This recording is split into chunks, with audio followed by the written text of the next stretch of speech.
Bonjour, chers frères et sœurs, toute la République de la Côte d'Ivoire, plus particulièrement Abidjan. Ce n'est pas la première fois que nous allons à Abidjan. Je suis personnellement invité par l'Assemblée chrétienne d'Abidjan. Et je m'en réjouis de ce que nous allons communier autour de la parole de Dieu en présence de notre Seigneur Jésus-Christ que nous aimons tous.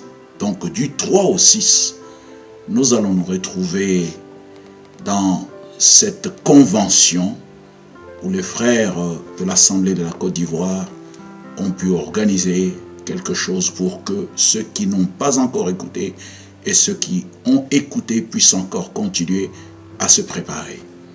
Je suis donc votre frère Didier Chitundu, c'est ainsi que ça se prononce.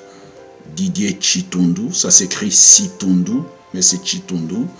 Je suis donc invité là-bas chez vous et j'y serai avec joie pour pouvoir communier avec cette église. Puisse le Seigneur vous bénir et nous bénir tous ensemble pendant ces 3 jours où nous aurons la possibilité d'écouter ce puissant thème. Le thème est donc le retentissement de la trompette pour le rassemblement des élus en vue de l'œuvre de l'achèvement. C'est un thème merveilleux. Chaque fois que le Seigneur veut faire quelque chose, il le fait retentir la trompette de sa parole. Nous l'avons vu dans l'Ancien Testament, nous l'avons vu dans le Nouveau Testament. Si la trompette donne un son confus, personne ne peut se préparer. Voilà pourquoi le Seigneur a veillé à pouvoir nous envoyer le message précis, clair, que la foi des enfants puisse être ramenée à la foi de nos pères apostoliques. Et à ce sujet, nous pouvons dire avec assurance que comme nous sommes ramenés à la foi de nos pères apostoliques, nous ne sommes plus des étrangers, nous ne sommes plus des gens du dehors, mais nous sommes concitoyens des saints, établis ou fondés sur le seul fondement des apôtres et des prophètes, Jésus-Christ étant la pierre angulaire. Donc, en ce jour, dans ces 3 jours, nous allons approfondir sur ce thème et je crois que le Seigneur va nous bénir ensemble. Nous invitons chacun de vous, là-bas à Abidjan et autour de cette ville, à venir écouter la puissante et merveilleuse parole de Dieu. Nous ne nous prêcherons pas nous-mêmes. Nous ne prêcherons pas un seul prophète. Nous ne prêcherons pas les serviteurs.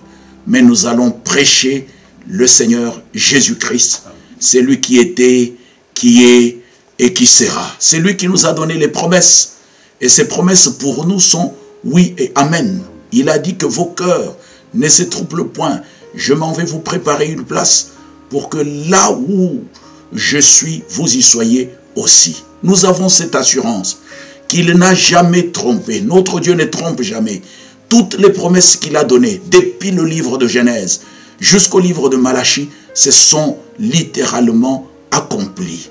Donc notre Dieu n'a jamais manqué, n'a jamais trompé. Quand il promet, il accomplit et il accomplit certainement. C'est à ce sujet que nous viendrons là-bas pour relever encore les promesses que notre Seigneur nous a données. Par exemple, nous avons la promesse d'Actes des Apôtres, chapitre 3. Et là, nous sommes au verset 21. Il est gardé dans le ciel jusqu'au rétablissement de toutes choses. Nous avons reçu le message restauré, mais nous attendons encore la restauration de toutes choses. Les mêmes choses qui se sont passées dans le livre des Actes des Apôtres, le livre du Saint-Esprit au travers des apôtres. Ces choses-là vont encore se refaire dans notre génération en double mesure. C'est le Seigneur qui l'a promis, il le fera certainement. Voilà pourquoi nous croyons de tout cœur que la trompette doit encore retentir, la trompette de la prédication de la véritable parole, celle qui était au commencement, celle qui est Dieu et qui est avec nous en ce temps de la fin, retentira encore pour que le peuple de Dieu soit béni et que nous soyons tous vraiment ensemble, rassemblés en vue de l'achèvement de l'œuvre de notre Seigneur. Ce n'est pas un prophète ni un serviteur qui achèvera l'œuvre. Il a dit dans le livre de Philippiens, chapitre 1er, nous sommes au verset 6, « C'est lui qui a commencé cette bonne œuvre en vous, la rendra parfaite et l'achèvera pour le jour de Christ. » Nous croyons qu'il a commencé, il n'a jamais échoué et il achèvera certainement. Que Dieu vous bénisse.